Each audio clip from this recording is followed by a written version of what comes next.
Sobre como é o conservatorio, si. Sí, vale.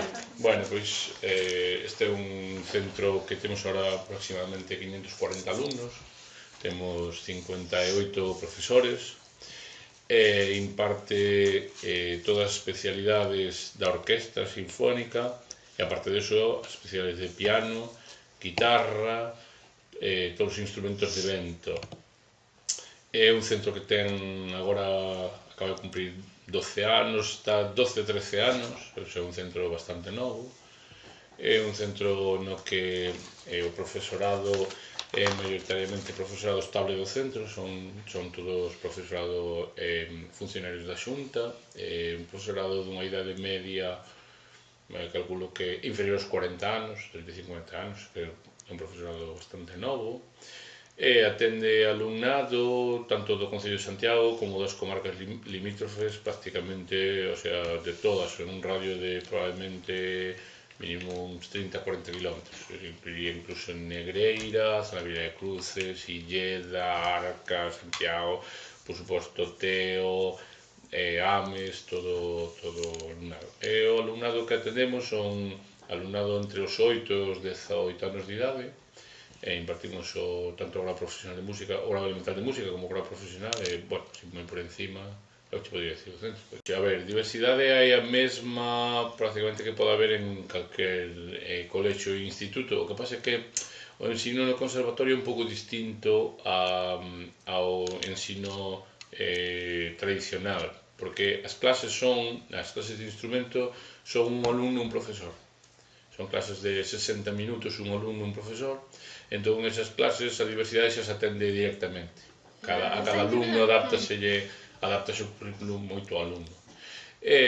Despois é un ensino voluntario, entón accédese mediante unha proba de acceso, entón, a ver, a diversidade sempre existe, pero non existen problemas graves, que de escolarización nese aspecto non temos dese tipo.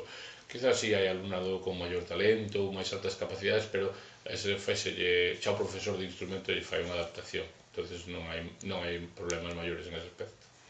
A metodoloxía é distinta para cada alumno sempre, a metodoloxía adapta ao alumno. Existe unha programación por curso, pero na práctica, na clase de instrumento, depende do alumno, porque dentro dun curso a bibliografía é super extensa, entonces aí adaptase. Dependendo do alumno, elixes un repertorio, entón xa se pode adaptar directamente para cada alumno. Todos son profesores de música. O que si existe un coordinador, pero non deixe de ser un profesor, inda que neste caso coincide, pero desa casualidade. No noso caso particular temos un que é psicólogo, pero porque coincide, era un profesor do centro que o é, entón é o coordinador, pero non hai nada máis. A ver, non por o feito de que algún rapaz tuvera algún problema, non, pero eso en realidade pasa sempre co rapaz, porque os instrumentos son instrumentos para persoas maiores. Entón, nos instrumentos de corda o instrumento vai medrando co rapaz, existen distintos tamaños de instrumento que según vai medrando o rapaz vai cambiando de instrumento. E os instrumentos de vento non hai posibilidade de adaptar, é dicir, son deses tamaños estándar e non máis, aunque para rapaces pequenos existen a veces prototipos de instrumentos máis pequenos que se empeza, pero é o único. Unha ficha no centro, cando ingresan no centro, ten unha ficha onde constan todos os seus datos personais, dos pais, profesionais, todos os datos que se traballa, igual que en outro instituto ou colexio normal, nos temos nun arquivo informático e tírase desa información cando é necesario. E existe un proxecto educativo aprobado polo Consello Escolar e remitido á Xefatura Territorial, e existen unhas normas de organización e funcionamento que tamén coñecidas por toda a comunidade educativa, igual que en calquer outro instituto normal. O réxime de funcionamento non deixa de ser distinto, non deixa de ser igual que un instituto normal. Porque eso, a ver, as normas son un tocho así extenso.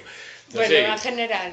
É que, vamos a ver, son normas de sentido común que poden aparecer en calquer instituto. É dicir, tampouco, non é, en ese aspecto, este é un centro que non é conflictivo. Os centros, polo menos o noso, pero a maioría, non son conflictivos, porque é un centro de ensino o que a xente accede voluntariamente. Claro, ya. Entón, realmente, non hai problemas de conflictividade, prácticamente. Existen unhas normas, pero é un caso moi extraño, que eu levo agora 3 anos e pico de director e nunca houve ningún caso que houbera que facer uso deles, para nada. Más alá do normal, no uso de cabinas, pechar portas, non tirar, non sei que, son normas moi de sentido común.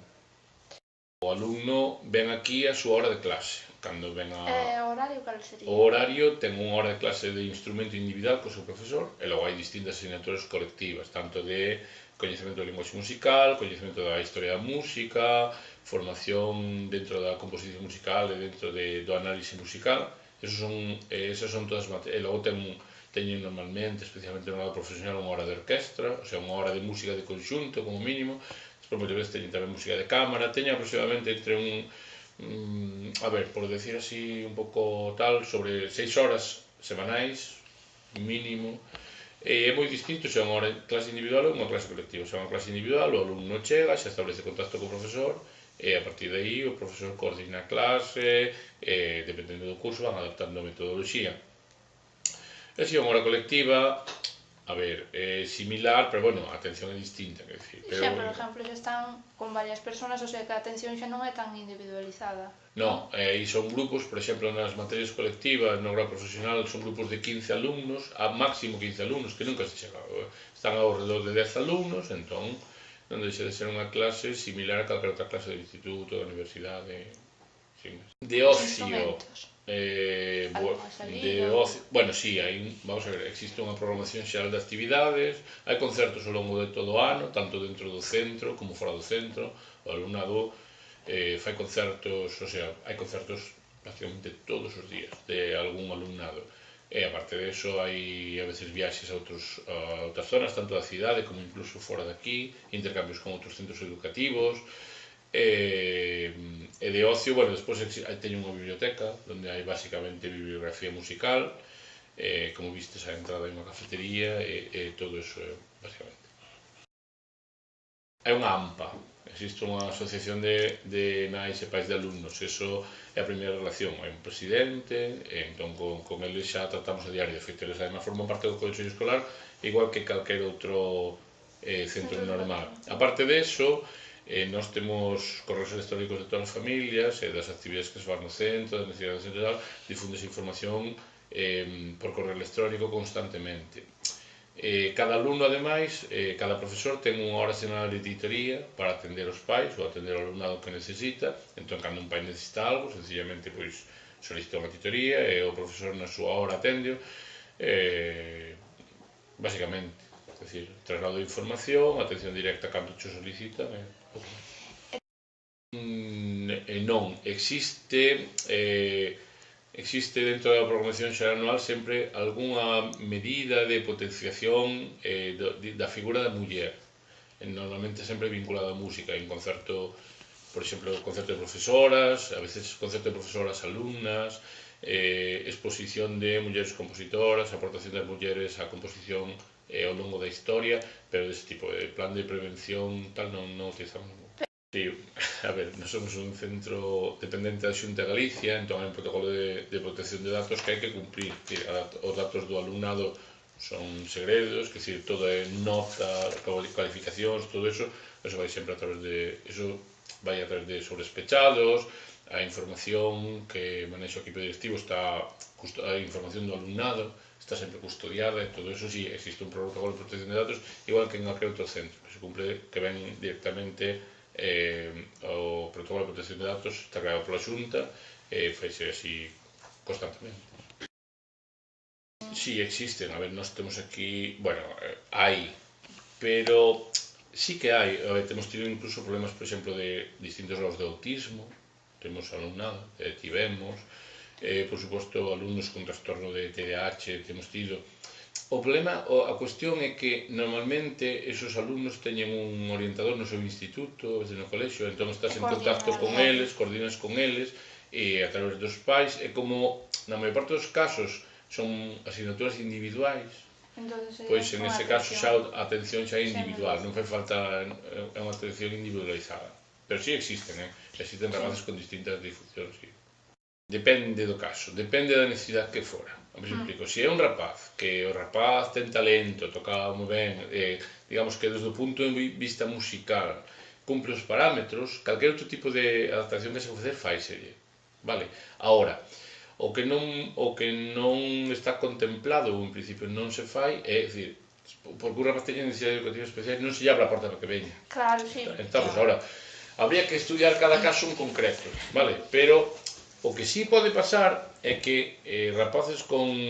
que xa non cheguen aquí, que non soliciten o acceso, a ver se me explico, entendes? Sí. Eso é o único que pode pasar. Sí que ten habido casos de xente, xa chego, hai casos, temos tido casos especialmente eso de distintos grados de autismo, sí que temos tido, temos de feito alumnado no centro, alumnado de TDAH, basicamente así o máis que temos tal, pero ese alumnado non xenera moitos problemas realmente, ni siquiera hai que facer moito traballo de adaptación, pero por exemplo, no caso este de nenos tal, a veces aquí no conservatorio funciona moi ben.